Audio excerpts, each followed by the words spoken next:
to turn into content, so, you know. Let's call the supermarket Lols, since that rhymes with the actual name of the store and I don't want to get sued for using their awful store name. I applied for my job at Lols online and a couple weeks later I was scheduled in for an interview. I used to hear so many horror stories about people freaking out and butchering their interviews purely on the fact of nervousness, but honestly, I felt fine. I walked in and answered all the typical job interview questions and then we just spoke about dogs for the second half of it. I was pretty satisfied with that. Then, the week after that, I had my first shift. This is where things take a turn. I made so many mistakes. And fruit? Vegetables? How had I never heard of half of these? Excuse me? What is this? It is a choco. Listen to this nerd. She has never heard of it before. Hey Mom? Yeah? Have you ever heard of a choco before? Jess? I don't want to choke about it. Not only are the random names of obscure fruit hard to grasp, but trying to find certain brands of certain fruit? Wow. Let's use a really simple example here though and say apples. Do you know how many different types there are? What about mandarin? So many. When I was being trained up for the job, I accidentally pressed the wrong type of apples on the system and suddenly offended a customer. What is this garbage? You're supposed to give me a pink lady. Do you really think I want to eat a Granny Smith? What is this garbage? Just some apple-based humor for you guys. This leads me into the most important and horrifying aspect of working in customer service. The customers themselves. Strangers can be very unpredictable. Other times though, you can pretty much predict exactly what nonsense is going to come out of their mouths. There are people who get way too excited when placing their groceries on the conveyor belt and end up chucking their food all over the place. And their bags. I've been hit in the head once. We've got the old ladies. Oh Missy, can you please do a favour for me? My arms are so weak and I can't lift my bags up. Thank you so much, young lady. You are beautiful, and I don't doubt your mother thinks the same. Legit, some old lady said that to me, and after she left, I heard her complimenting someone else. She is the definition of a blessing. On the other hand, though, some are like this. Where is my wallet? You stole my wallet! Give it back! Are you putting through my capsicum as a red, not yellow? Oh my god, I hate the yellow ones. How much is this? Something definitely smells around this area. Fix it. Hold up. How did this add up so quick? It has got to be wrong. Does this taste good? Can I please speak to Karen? I bet it doesn't. How much are the apples this week? Great, now you made it too heavy. Can you enter my PIN in for me? Please don't steal my bank details. It is a lot to handle, especially when first starting the job. Not to mention that I wore a badge stating that I was new, so, you know, give your girl a break. Also, I found out there's a lot of people like this. Hi, how are you going? You know what? Put me in a box and yeet me across the ocean. I don't have time to deal with this. There's also those situations where both people say, how are you doing? And it's just awkward because no one replies because you think the other person's going to reply. This happens all the time. Who is meant to answer first? Is anyone meant to answer? Some people really make me uncomfortable though. Here's something that happens way too often. Hey there, how are you doing?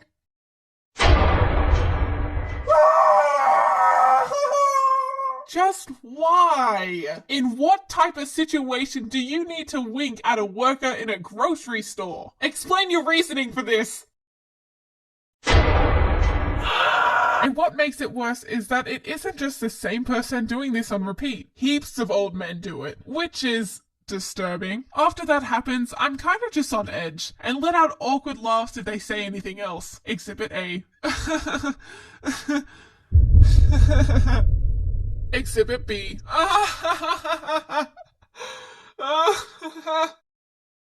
Yep, awkward. I know a lot of other people do this too, but I have the fakest customer service voice out there. My voice just goes all high pitched and I can't control it. It just happens. This might be one of the reasons why people have been asking me, how old are you? You look like a little girl. Why aren't you in school? You dropped out of school to work here? Wow. Okay, some people apologize, which is cool and all, but if it were me, I wouldn't question anyone's age if you didn't know them personally. One time, a lady was so blunt and said this right to my face. 18?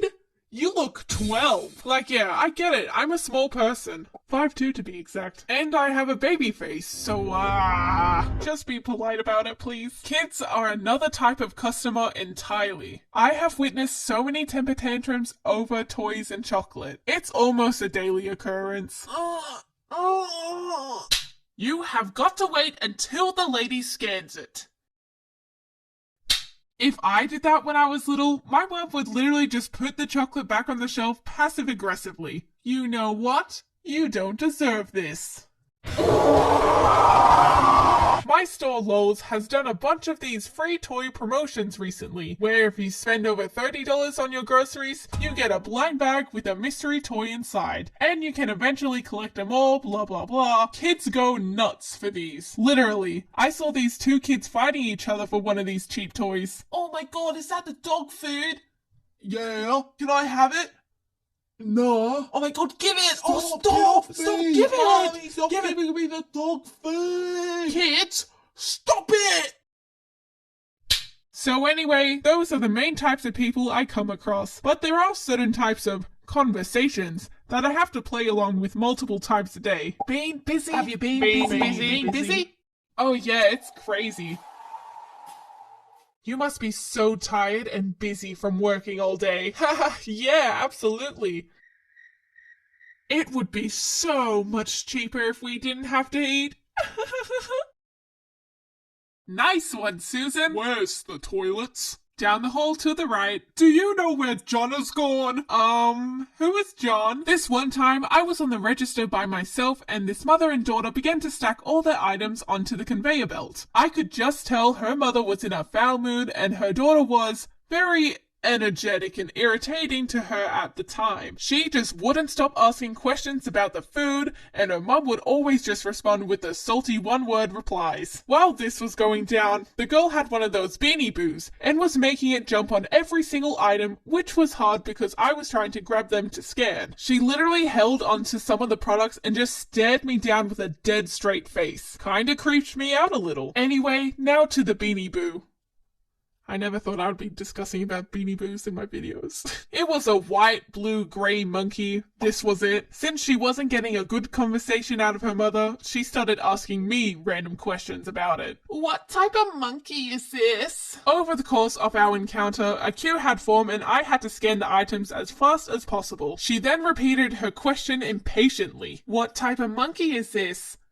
Jess? This caught me off guard and I did my little awkward laugh like, ha ha ha, a white and blue monkey, ha ha. What the hell is that? Once everything was done, the two of them walked away, but this girl held her eye contact with me until she reached the door. Still not quite sure on what to make out of that whole scenario. On a related note, another shift resulted in a random kid hugging me and not letting me go. He's still here to this very day. No, but seriously, he came all the way around behind the desk to do this. It was so confusing. Still preferable over the psychotic Beanie Boo girl though. And now for the other side of the job. Packing the groceries. Honestly, I don't find it to be too bad of a task. I've come to the realization that the art of grocery packing is literally the real life version of Tetris. So maybe a certain guy out there might like packing bags at Lols. All you have to do is pack everything in really close together so there's no empty spaces, whilst also making sure each bag isn't too heavy for the customer. Oh!